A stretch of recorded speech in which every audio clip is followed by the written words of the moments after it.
आहूय विप्रान वेद ज्ञान। नंद बाबा ने विद्वानों को बुलाया, स्नातः, स्नान किया। विद्वानों ने कहा जाओ जल्दी से स्नान करके आओ। एक बात और, ये अतिशयोक्ति नहीं होगी, बोल देनी चाहिए, क्योंकि विदिशा ब्राह्मणों, विदिशा विद्वानों का नगर है। एक समय ऐसा था यहाँ के शंकराचार्य आकर के भी अपने प्रश्नों के उत्तर सुलझाते थे। बहुत प्राचीन नगर है विदिशा। हाँ, तो विद्वानों की नगरी है और सामने पूरे विद्वान बैठे हुए हैं। ये सब विदिशा के, हमारे सामने पंडित जी बैठे, अद्भुत विद्वान हैं, संस्कृतज्ञ हैं, एकदम वैदुष्य पूर्वक बात करते हैं, आचार्य भी हैं संस्कृत। और विवाह आदि कर्म में जितने भी लोग यहाँ बैठे, हम प्रार्थना करें, विवाह आदि कर्म में आप ब्राह्मणों को बुलाते हो, बुलाना चाहिए, अनिवार्य है। लेकिन हमको दुख ये होता है कि 3 घंटा तुम फोटो खिंचवावे में लगा दे, 4 घंटा वो आगे को लगो फाउंडेशन लगवावे में लगा दे, क्या बोलते हैं उसको, मेकअप। 3 घंटा नांगन डांस में निकालते हैं। 4 से बाराती जब तक नांगन डांस ना करें और 1-2 बाराती जब तक सब्जी को पतीला अपने ऊपर ना लुढ़काएं, तब तक बारात आई है जो मानो ही नहीं जात। लेकिन हमको दुख ये लगता है कि वही लोग जो 3 घंटा, अबे फूफा रहेगा, फूफा नहीं तो मोफला बोला, फूफा ओ फूफा, रुक जाइए रुक जाइए रुक जाइए, फूफा आओ। फूफा की फोटो, मौसा की फोटो, मौसी की फोटो, सबकी खिंचवाना चाहिए, कोई बुरी बात नहीं। लेकिन 4 घंटे अगर फोटो सेशन के लिए हो सकता, 3 घंटा अगर मेकअप के लिए हो सकता, 2 घंटा अगर नागिन डांस के लिए हो सकता है, तो कृपा करके 3 घंटा ब्राह्मण के वैदिक परंपरा निर्वाहन के लिए भी होना चाहिए। प्रत्येक विधि का बहुत परिपक्वता से पालन होना चाहिए और आचार्य के अनुसार, क्योंकि वह भी एक यज्ञ है, यज्ञ है। अब लोग कहते महाराज जी हमारी शादी चली नहीं है, 2-3 महीना बाद तलाक होगा, ठटरी के बारे। अब तुम सुपर फास्ट मंत्र पढ़वाओगे तो सुपर फास्ट तो तलाक होगा ही होगा, है? अब तुमने मंत्र ही सुपर फास्ट पढ़वाए, अब तलाक सुपर फास्ट नहीं होगा तो क्या होगा? लॉन्ग टाइम तक ये यज्ञ है, यज्ञ का फल कभी असफल नहीं होता है।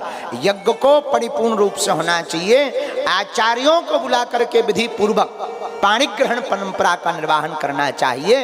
ऐसा करने से गृहस्थ जीवन के प्रवेश का दिन मंगलमय होता है। लेकिन आचार्यों की भी कमी है। आचार्य भी जींस को पैंट पहन के स्वस्ति ना इंद्र वृद्धश्रवाः।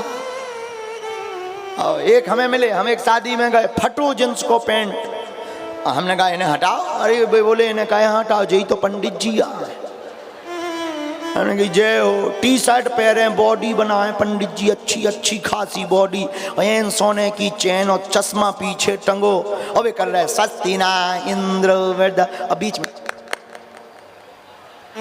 जय हो जय हो जय हो। हमने कहा जय हो जय हो। हमने धीरे से बिटिया के बाप पे कही जे मिले, इससे अच्छे तो ना होते हैं। अरे भाई विद्वान हो, आचार्य हो, क्षमा करना बुरा किसी विद्वान को लगे। ब्राह्मणों का भी धर्म है, जो भारतीय वेशभूषा है, धोती पहन करके, मस्तक पर तिलक लगाकर, कंठे में माला, गले की माला पहन करके जाना चाहिए। प्रसाद सम्मान पूर्वक जब मंत्रों को पढ़ा जाए, मंत्र भी शोभा देते हैं, वेशभूषा भी शोभा देती है। हम आपसे प्रार्थना करें लाखों लोग लाइन में खड़े हों, उन लाखों लोगों में एक तिलक लगा करके खड़ा हो, उसकी अलग पहचान है, उसे पहचान बताने की आवश्यकता नहीं है। लेकिन हनुमान जी बचाए। एक और बड़ी आफत, 20 लाख का टेंट, 5 लाख के तो घोड़ा भरा, 1.5 लाख का डीजे, सब कुछ हाई फाई हो गया, लेकिन दक्षिणा ज्यों की त्यों 1100 की 1100। हाँ, सबकी दक्षिणा बढ़ गई, पंडित जी की नहीं बढ़ी। अबे हमने कुछ दिन पहले एक सत्यनारायण बाजी हमें बेई मिले 51 रुपया, सच में। अबे भी हमें बेई, हम कहा जय हो।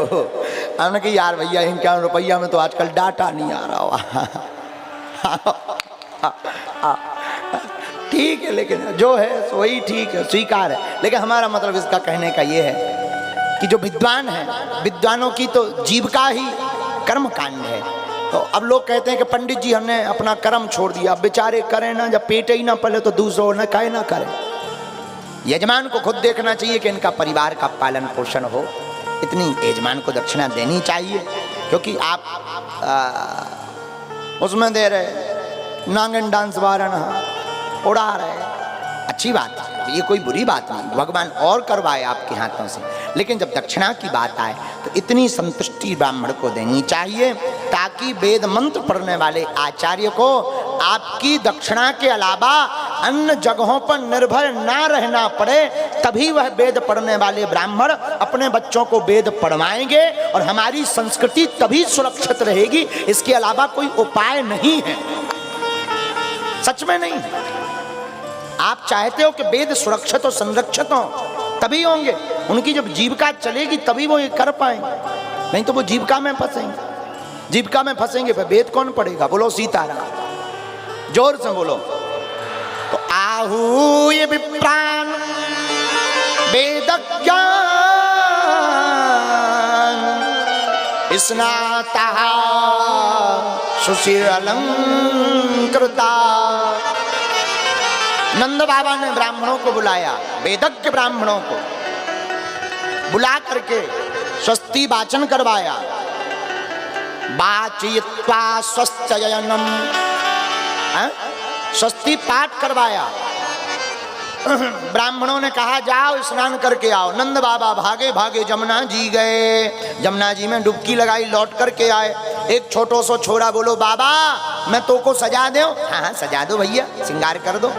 नेक्स्ट से छोरा ने भैया महाराज नंद बाबा को रेशमी बढ़िया साड़ी पहनाए दी, बढ़िया मोटो सो कुर्ता पहनाए दो, बढ़िया आंखन में कारो कारो मोटो मोटो काजरू लगाए दो, बढ़िया मूछन पे इत्र फुलेल तेलऊ लगाए दो, बाबा को नेक पाउडरू लगाए दो, बढ़िया भैया माथे में नंद बाबा को थापक हुआ चंदनऊ लगाए दो, गले में बढ़िया माला डाल दी, ऊपर बढ़िया पगड़ियऊ बांध दी, बढ़िया गमछा डाल दो, एक फूल की माला डाल दी। आहा, शीशा लेके वो छोरा खड़ो है गो।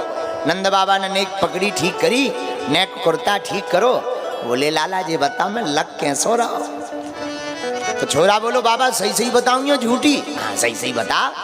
बाबा ऐसो लग रहा हो जैसे अबे हाल तेरी शादी हो गए आई हो है, दाढ़ी के उल्टी सीधी बातें कर। नंद बाबा ने बा को डांट के भगा दो। नंद बाबा ब्राह्मणों के पास आए, ब्राह्मणों ने मंगलाचरण किया, स्वस्ति वाचन किया। बाबा भगवान जी के ऊपर दूध चढ़ाओ। नंद बाबा ने लो सो भगवान पे घी चढ़ा दो। अरे बाबा बुद्धि ठिकाने है कि ना है? चलो भगवान के ऊपर अब शक्कर चढ़ाओ। नंद बाबा ने ले सो चावल चढ़ाए दे। भैया बुद्धि तुम्हारी ठिकाने है कि नहीं है? महाराज हमारे मन में तो वो छोरा को मुंह घूम रहो कि कब छोरा को मुखड़ो देख ले, छोरा हम पे गो के जसोदा पे गो। अच्छा महाराज अब हम समझ गए, कोई बात नहीं, आप संकल्प करा दो, जाओ। धेनु नाम न्यूतो प्रादाद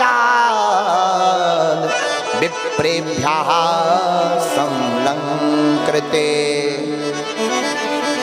तिलाद्रीन सप्तिरगुणोगसा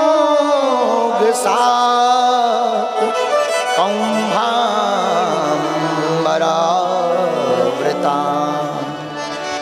7 बड़े बड़े पर्वत तिल के, उनके ऊपर रत्नों को रख करके नंद बाबा ने दान दे दिए।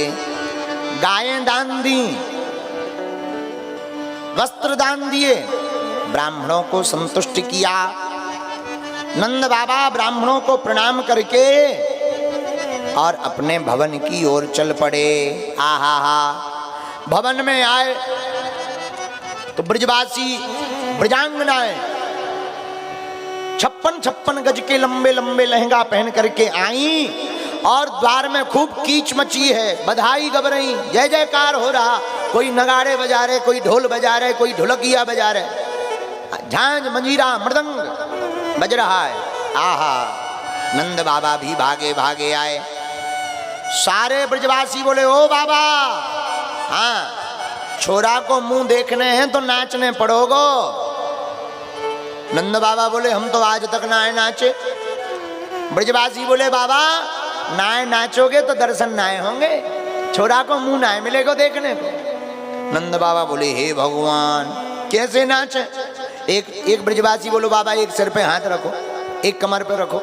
बाबा ने एक सिर पे रखो, एक कमर पर। अब बाबा ठुमका लगाओ। नंद बाबा बोले, हाँ भैया।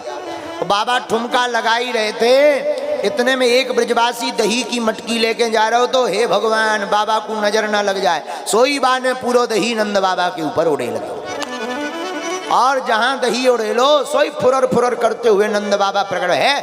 कहने, करो कराओ सारो सिंगार बर्बाद कर दो, शर्म न आई तो को। ब्रजवासियों ने सोची कहीं बाबा नाराज ना हो जाए।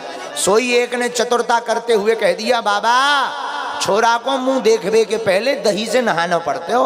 अच्छा, अरे भैया बड़ो धन्यवाद, बड़ो धन्यवाद। कहने, ठीक करो। और फिर क्या, सारे ब्रजवासी बधाई दे रहे, आओ हम भी बधाई दें भगवान को। और भगवान के द्वारे बधाई देकर आगे कथा में फिर बढ़ते हैं।